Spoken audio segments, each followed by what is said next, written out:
Transportation Secretary Pete Buttigieg said Tuesday on MSNBC's Jansing Reports that he believed politicians are targeting the LGBTQ community to distract attention away from their radical positions.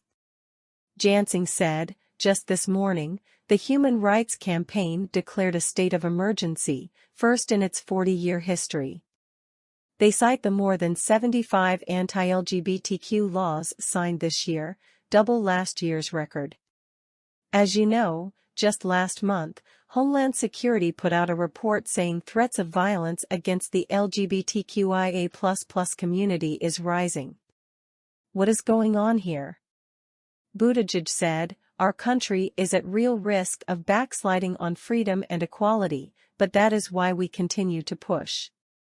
There has been extraordinary work that has been done just in this presidency, certainly the president being able to sign the Respect for Marriage Act.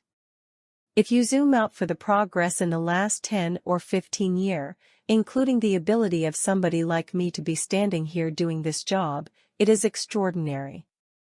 Yet now you see the attacks on the LGBTQ community, and especially the trans community, and what they are going through. I think that it is done out of a perception that is politically convenient to target vulnerable groups. He added, "Honestly, I think where it largely comes from is folks who don't want to talk about why they were against the infrastructure law that is building roads and bridges. They don't want to talk about why they were against $35 insulin that the president delivered for Medicare recipients.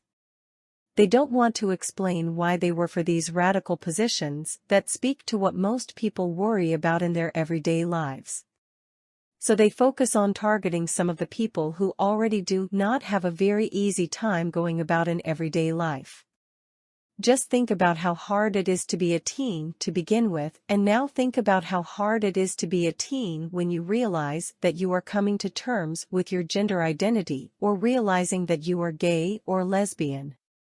The last thing that you need in your life is politicians trying to score political points by making things worse for you.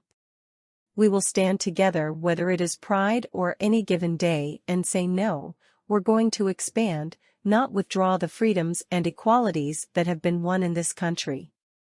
We are going to build on them.